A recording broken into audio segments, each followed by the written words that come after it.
शान्ताकारं भुजगशयनं पद्मनाभं सुरेशं विश्वाधारं गगनसदृशं मेघवर्णं शुभांगं लक्ष्मीकान्तं कमलनयनं योगभिर्ध्यानगम्यं वन्दे विष्णुभवभयहरं सर्वलोकैकनाथम्। श्री हरि गरुड़ पुराण सारोद्धार। पहला अध्याय। भगवान विष्णु तथा गरुड़ के संवाद में गरुड़ पुराण सारोद्धार का उपक्रम, पापी मनुष्यों की इस लोक तथा परलोक में होने वाली दुर्गति का वर्णन, दशगात्र के पिंडदान से यातना देह का निर्माण, धर्म दृढ़बद्ध मूलो वेद स्कंदा प्राण शखांड्या क्रतु कुसुमो मोक्ष फलो मधुसूदन पादपो जयति नैमिषे अनिमिष क्षेत्रे ऋषि शोनकादय सत्रम स्वर्गाय लोकाय सहस्त्र समासत। धर्म ही जिसका सुदृढ़ मूल है, वेद जिसका तना है, पुराण रूपी शाखाओं से जो समृद्ध है, यज्ञ जिसका पुष्प है और मोक्ष जिसका फल है, ऐसे भगवान मधुसूदन रूपी पादप कल्प वृक्ष की जय हो। वेद क्षेत्र नैमिषण्य में सब लोग स्वर्गलोक की प्राप्ति की कामना से शौनकादि ऋषियों ने एक बार सहस्त्र वर्ष में पूर्ण होने वाला यज्ञ आरंभ किया। एकदा मुने सर्वे प्रातुर्हुतागन्य सत्कृतं सुतमासीनं पप्रच्छुरित मादरात। एक समय प्रातःकाल के हवनादि कृत्यों का संपादन करके उन सभी मुनियों ने सत्कार किए गए आसनासीन सूत जी महाराज से आदरपूर्वक ये पूछा। ऋषि ऊचो कथितो भवता समग्र देव मार्गा सुखप्रदा इदानीं श्रोतुमिच्छामो यम मार्गम भयप्रदम तथा संसार दुखानि तत्क्लेश क्षय साधनम यही कामुष्मिकान क्लेशान यथा वद्वक्तु मरहसी। ऋषियों ने कहा, हे सूची महाराज, आपने सुख देने वाले देव मार्ग का सम्यक निरूपण किया है। इस समय हम लोग व्यायाम मार्ग के विषय में सुनना चाहते हैं। आप संसारिक दुखों को और उस क्लेश के विनाशक साधन को तथा इस लोक और परलोक के क्लेशों को यथावत वर्णन करने में समर्थ हैं, अतः उसका वर्णन कीजिए। सूत उवाच शृणुध्वं भो विवक्ष्यामि यम मार्गम सुदुर्गमं सुखदं पुण्यशीलानां पापीनां दुःखदायकं यथा श्री विष्णुना प्रोक्तं वैन्तेयाय पिचते तथैव कथयिष्यामि संदेशनाय छेदनाय वा। सूत जी बोले, हे मुनियों, आप लोग सुने। मैं अत्यंत दुर्गम यम मार्ग के विषय में कहता हूँ, जो आत्मजनों के लिए सुखद और पापियों के लिए दुखद है। गरुड़ जी के पूछने पर भगवान विष्णु ने जैसा कुछ कहा था, मैं उसी प्रकार आप लोगों के संदेह की निवृत्ति के लिए कहूँगा। कदाचित सुखमासीनं वैकुंठं श्रीहरिं गुरुं विनयावन्तो भूत्वा पप्रच्छ विन्तासुता। किसी समय वैकुंठ में सुखपूर्वक विराजमान परम गुरु श्रीहरि से विनता पुत्र गरुड़ जी ने विनय से झुककर पूछा। गरुड़ उवाच भक्ति मार्गो बहुविधा कथितो भवता मम तथा च कथिता देव भक्तानां गतिरुत्तमा अधुना श्रोतुमिच्छामि यं मार्गं भयंकरं तवद्भक्ति विमुखानां च तत्रैव गमनं श्रुतं सुगम भगवन्नाम जिह्वा च वशवर्तिनी तथापि नरकं यान्ति दिग्दिगस्तु नराधमान् अतो मे भगवन् ब्रूहि पापिनां य गतिर्भवेत् यम मार्गस्य दुखानि यथा ते प्राप्नुवन्ति ही। गरुड़ जी ने कहा, हे देव, आपने भक्ति मार्ग का अनेक प्रकार से मेरे समक्ष वर्णन किया है और भक्तों को प्रदान होने वाली उत्तम गति के विषय में भी कहा है। अब हम भयंकर यम मार्ग के विषय में सुनना चाहते हैं। हमने सुना है कि आपकी भक्ति से विमुख प्राणी नरक जाते हैं। भगवान का नाम सुगमता पूर्वक लिया जा सकता है। जिह्वा प्राणी के अपने वश में है तो भी वह नरक को जाते हैं। ऐसे अधम मनुष्यों को बार बार धिक्कार है। इसलिए हे भगवान, पापियों को जो गति प्राप्त होती है तथा यह मार्ग में जैसे वे अनेक प्रकार के दुख प्राप्त करते हैं, मैं आप वह आप मुझसे कहें। श्री भगवानुवाच वक्षे अहम शृणु पक्षेन्द्रियं मार्गं च येनये नरके पापिनो यान्ति शृण्वतामपि विदितम्। श्री भगवान बोले, हे पक्षेंद्र, सुनो, मैं उस यम मार्ग के विषय में कहता हूँ जिस मार्ग से पापी जन नरक की यात्रा करते हैं और जो सुनने वालों के लिए भी भयावह है।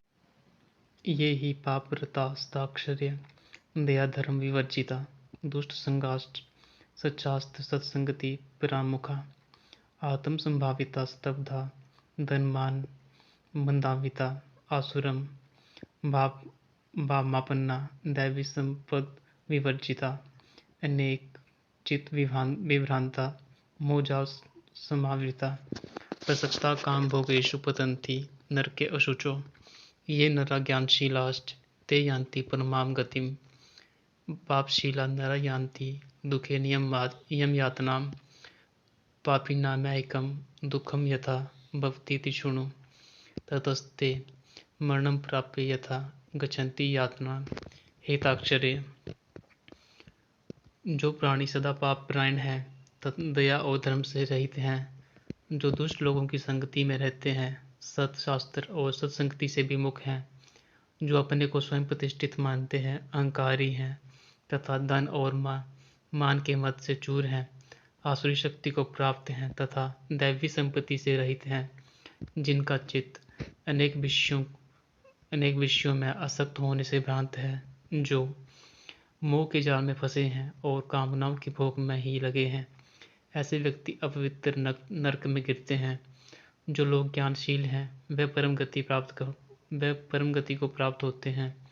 पापी मनुष्य दुखपूर्वक यम यातना को प्राप्त करते हैं। पापी को इस लोक में जैसे दुख की प्राप्ति होती है और मृत्यु के पश्चात वे जैसी यम यातना को प्राप्त करते हैं, उसे सुनो। सुकृतं दुष्कृतं वा अपि भुक्त्वा पूर्वं यथार्जितं कर्मयोगात् तदा तस्य कश्चित् व्याधि प्रजायते आदिव्याधि समायुक्तं जीविताशामुत्सुकं कालो बलीयान् हिव ज्ञाता प्रतिपद्यते तत्राप्यजात निर्वेदो म्रियमाण संभृते जर्योपात वैरूप्यो मरणाभिमुखो गृहे आस्ते अमत्योप न यस्सतं ग्रीपाल इवाहरन् आम्या वैपदीप्ताग्नि अल्पाहारो अल्पचेष्टिता वायुनोत्क्रमतोतारा कफ सरुतन नाडिका काश श्वास पितायासा कंठे घुरघुराइते। यथोपार्जित पुण्य और पाप के फलों को पूर्व में भोग कर कर्म के संबंध से उसे कोई शारीरिक रोग हो जाता है, मानसिक रोग और शारीरिक रोग से युक्त तथा जीवन धारण करने की आशा से उत्कंठित उस व्यक्ति की जानकारी के बिना ही सर्प की भांति बलवान काल उसके समीप आ पहुँचता है। उस मृत्यु की संप्राप्ति की स्थिति में भी उसे वैराग्य नहीं होता। उसने जिनका वर्ण पोषण किया था उन्हीं के द्वारा उसका वर्ण पोषण होता है। वृद्धावस्था के कारण विकृत रूप वाला और मरणाभिमुख वह व्यक्ति घर में अवमानना पूर्वक दी हुई वस्तु को कुत्ते की भांति खाता हुआ जीवन व्यतीत करता है। वह रोगी हो जाता है, उसे मंदाग्नि हो जाती है और उसका आहार तथा उसकी सभी चेष्टाएं कम हो जाती हैं। प्राणवायु के बाहर निकलते समय आंखें उलट जाती हैं, नाड़ियां कफ से रुक जाती हैं, उसे खांसी और श्वास लेने में प्रयत्न करना पड़ता है तथा कंठ से घुर घुर से शब्द निकलने लगते हैं। श्याना परिशोषधभी परिवीता स्वबंधुभी वाच्यमानो अपि न मृतो कालपाश वशंगता एवं कुटुम्भरणे व्यापृतात्मा अजितेन्द्रिय म्रियते रुदुतां स्वानामुरु वेदनया स्तधि तस्मिन्नक्षणे ताक्षरे दैवी दृष्टिपजायते एकीभूतं जगत् सर्वं न किंचित् वक्तुमिहते विकलेन्द्रिय संघाते चैतन्य जड़तां गते प्रचलन्ति तथा प्राणा याम्यनिकटवर्तिभिः स्वस्थाना चलिते श्वासे कल्पाख्यो हयातु रक्षणा शतविश्चिदष्टस्य या पीडा सा अनुभूयते फेनमुदकीरते सोऽथमुखं ललाकुलं भवेत् अधो द्वारेण गच्छति पापिनां प्राणवायवा। चिंतामग्न स्वजनों से घिरा हुआ तथा सोया हुआ वह व्यक्ति कालपाश के वशीभूत होने के कारण बुलाने पर भी नहीं बोलता। इस प्रकार कुटुंब के भरण पोषण में ही निरंतर लगा रहने वाला अजितेंद्रिय व्यक्ति अंत में रोते विलखते बंधु बांधवों के बीच उत्कट वेदना से संज्ञा शून्य होकर मर जाता है। हे गरुड़, उस अंतिम क्षण में प्राणी को दिव्य दृष्टि प्राप्त हो जाती है, जिससे वह लोक परलोक को एकत्र देखने लगता है। अतः चकित होकर वह कुछ भी कहना नहीं चाहता। यमदूतों के समीप आने पर सभी इंद्रियां विकल हो जाती हैं, चेतना जड़ीभूत हो जाती है और प्राण चलायमान हो जाते हैं। आतुर काल में प्राणवायु के अपने स्थान से चल देने पर एक क्षण भी एक कल्प के समान प्रतीत होता है और 100 बिच्छुओं के डंक मारने से जैसी पीड़ा होती है, वैसी पीड़ा उसमें वह अनुभव करता है। वह मरणासीन व्यक्ति फिर उगड़ने लगता है और उसका मुख लार से भर जाता है। पापी जनों के प्राणवायु गुदा मार्ग से निकलते हैं। यमदूतो तदा प्राप्तो भीमो सर्भसे क्षणो पाशदंडधरो नगरो दन्ते कटकटायितो उदर्भकेशो काककृष्णो वक्रतुण्डो नखायुधो सदृष्ट्वा त्रस्तहृदय सकृन्मूत्रं विमुञ्चति अंगुष्ठमात्रा पुरुषो हा हा कुर्वन् कलेवरात् तदैव गृह्यते दूतैर्याम्यै पश्यन् स्वकं गृहं यातनादेहमावृत्य पाशैर्बद्ध्वा गले बलात् नयतो दीर्घं दवानं दण्ड्यं राजभटा यथा तस्यावं नियमानस्य दूता सन्तर्जयन्ति च प्रवदन्ति भयं तीव्रं नरकाणां पुनः पुनः। उस समय दोनों हाथों में पाश और दंड धारण किए नगन दांतों को कटकटाते हुए क्रोधपूर्ण नेत्रों वाले यम के दो भयंकर दूत समीप आते हैं। उनके केश ऊपर की ओर उठे होते हैं। वे कौवे के समान काले होते हैं और टेढ़े मुख वाले होते हैं और उनके नख आयुध की भांति होते हैं। उन्हें देखकर भयभीत हृदय वाला वह मरणासन प्राणी मलमूत्र विसर्जन करने लगता है। अपने 5 भौतिक शरीर से हाय हाय करते हुए निकलता हुआ तथा यमदूतों के द्वारा पकड़ा हुआ वह अंगुष्ठ मात्र प्रमाण का पुरुष अपने घर को देखता हुआ यमदूतों के द्वारा यातना देह से ढक करके गले में बलपूर्वक पाशों से बांधकर सुदूर्यम मार्ग पर यातना के लिए उसी प्रकार ले जाता है जिस प्रकार राजपुरुष दंडनीय अपराधी को ले जाते हैं। इस प्रकार ले जाते हुए उस जीव को यम के दूत तर्जना करके डराते हैं और नरकों के तीव्र भय का पुनः पुनः वर्णन सुनाते हैं। शीघ्रं प्रचल दुष्टात्मन यस्यसि त्वं यमाल्यं कुंभीपाकादि नरकांस्तवा नया वो अद्य माचिरम। यमदूत कहते हैं, रे दुष्ट शीघ्र चल, तुम यमलोक जाओगे।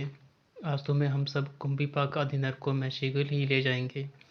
एवं वात्स्तदा शृण्वन् बन्धूनां रुदितां तथा उच्चैर्हाहेति विलम्बस्ता डीयते यं किङ्करे तयोर्निर्भीन् हृदयस्त्रजनैर्जातवे पथु पतिष्वभिर्भक्ष्यमाण आर्तोऽघं स्वमनुस्मरन् क्षत्रिट परितोऽकर्त वानलानिलै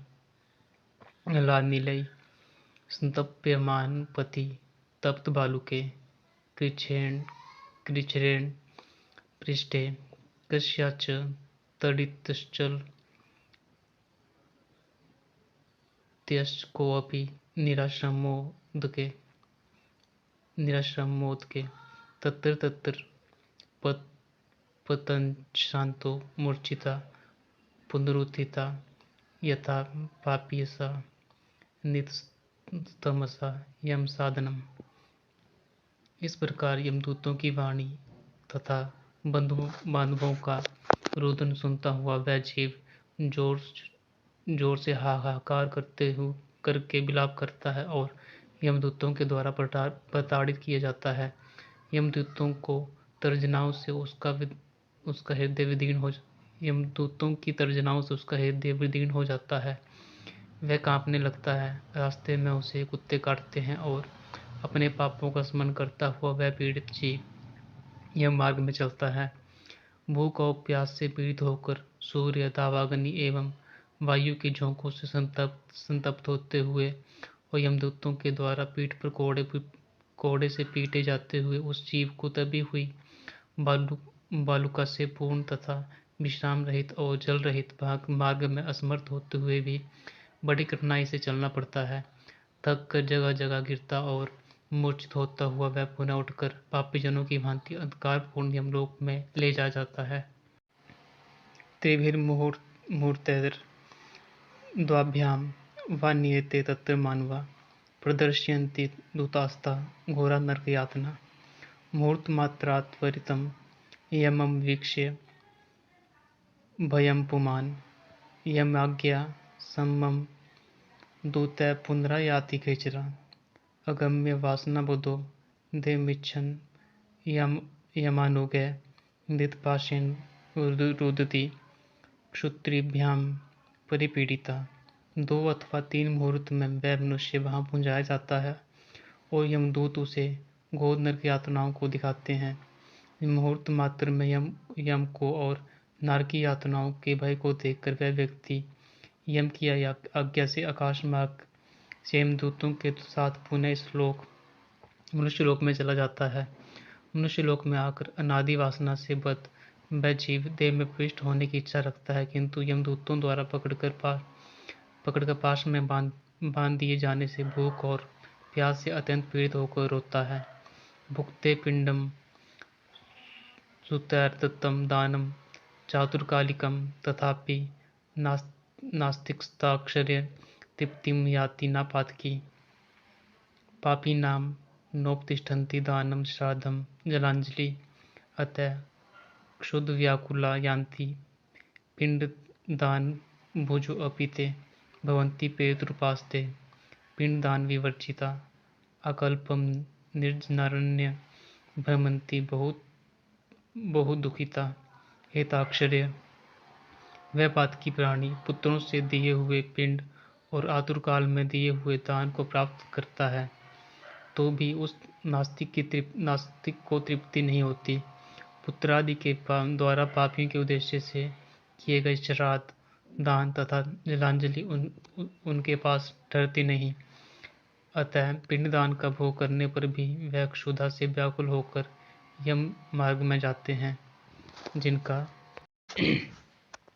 जिनका पिंडदान नहीं होता वह प्रेत रूप में होकर कल्प पर्यंत निर्जन वन में बहुत दुखी होकर भ्रमण करते रहते हैं। न भुक्तम क्षीयते कर्म कल्पकोटि शतैरपि अभुक्त्वा यातनां जन्तुर्मानुष्यं लभते नहि। अतो दद्यात् सुता पिण्डान् दिनेषु दशसु द्विज प्रत्यहं ते विभाज्यन्ते चतुर्भागे खगोत्तम। भागद्वयं तु देहस्य पुष्टिदं भूतपञ्चके, तृतीयं यमदूतानां, चतुर्थं सोपजीवति।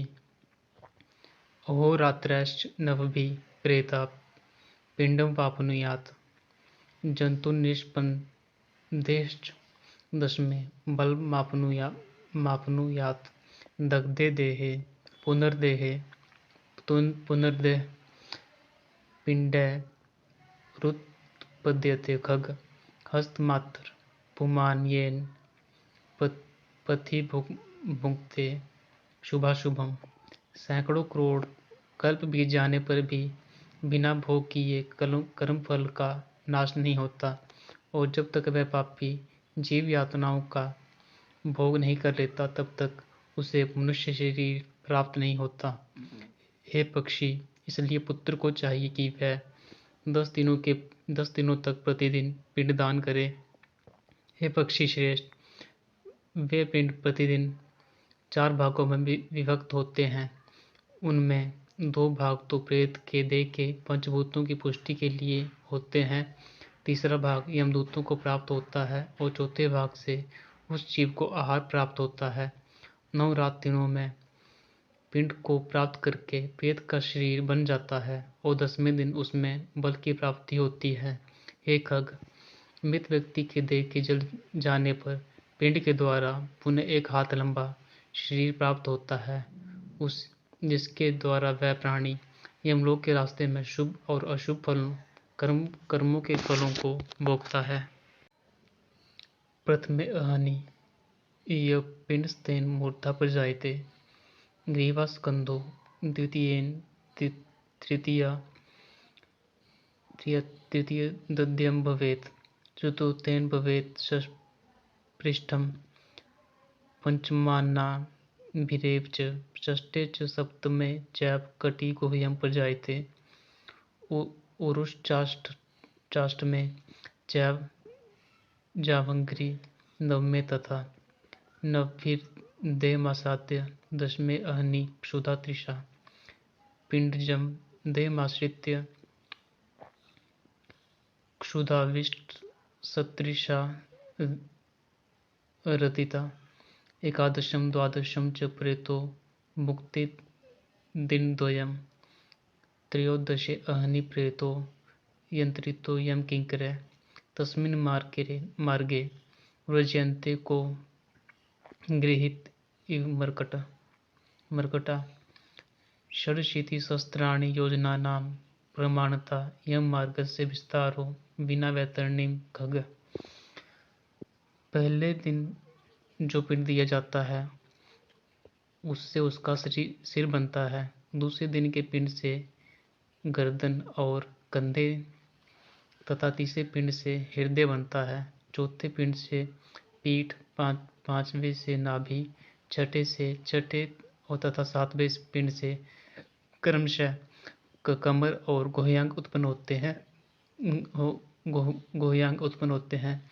8वें पिंड से जांघें और 9वें पिंड से घुटने तथा पैर बनते हैं। इस प्रकार 9 पिंडों से देह को प्राप्त करके 10वें पिंड से उसकी क्षुधा और तृषा ये दोनों जागृत होती हैं। इस पिंड शरीर को प्राप्त करके भूख और प्यास से पीड़ित जीव 11वें तथा 12वें 2 दिन भोजन करता है। 13वें दिन यमदूतों के द्वारा बंदर की तरह बंधा हुआ वह प्राणी अकेला उस यम मार्ग में जाता है। हे खग, मार्ग में मिलने वाली वैतरणी को छोड़कर यमलोक के मार्ग की दूरी का परिमाण 86,000 योजन है। अहन्यहनि वै प्रेतो योजनानां शतद्वयं, चत्वारिंशत् तथा सप्तदिवारात्रेण गच्छति। अतीत्यक्रमशो मार्गे पुराणिमानि षोडश, प्रयान्ति धर्मराजस्य भवनं पातकीजना, सौम्यं सौरिपुरं, नगेन्द्रभवनं, गन्धर्वशालागमो, क्रौञ्चं, क्रूरपुरं, विचित्रभवनं, वह्वापदं, दुःखदं, नानाक्रन्दपुरं, सुतप्तभवनं, रौद्रं, पयोवर्ष्णं, शीताढ्यं, बहुविधिविधं भवनं याम्यं पुरं चाग्रता याम्य पाशैर्धृता पापिहाहेति प्ररोदनपथि स्वगृहं तु परित्यज्य पुरं याम्यमनुव्रजेत इति गरुड़पुराणे सारोद्धारे पापिनो मैहिका मुष्मिक दुख निरूपणम नाम प्रथमोध्याय। वह प्रेत प्रतिदिन रात दिन में 247 योजन चलता है। मार्ग में आए हुए इन 16 पुरों को पार करके पातकी व्यक्ति धर्मराज के भवन में जाता है। सौम्यपुर, सौरीपुर, नगेंद्र भवन, गंधर्वपुर, शालागम, क्रौंचपुर, क्रूरपुर, विचित्र भवन, बहवापदपुर, दुखदपुर, नानाग्रंथपुर, सुतप्त भवन, रौद्रपुर, पयोवर्षणपुर, सीताड्यपुर तथा बहुभितिपुर को पार करके इनके आगे यमपुरी में धर्मराज का भवन स्थित है। यमराज के दूतों के पाशों से बंधा हुआ पापी जीव रास्ते भर हाहाकार करता रोता हुआ अपने घर को छोड़कर यमपुरी को जाता है। इस प्रकार गरुड़ पुराण के अंतर्गत सारोद्धार में पापियों के इस लोक तथा परलोक के दुख का निरूपण नामक पहला अध्याय पूरा हुआ।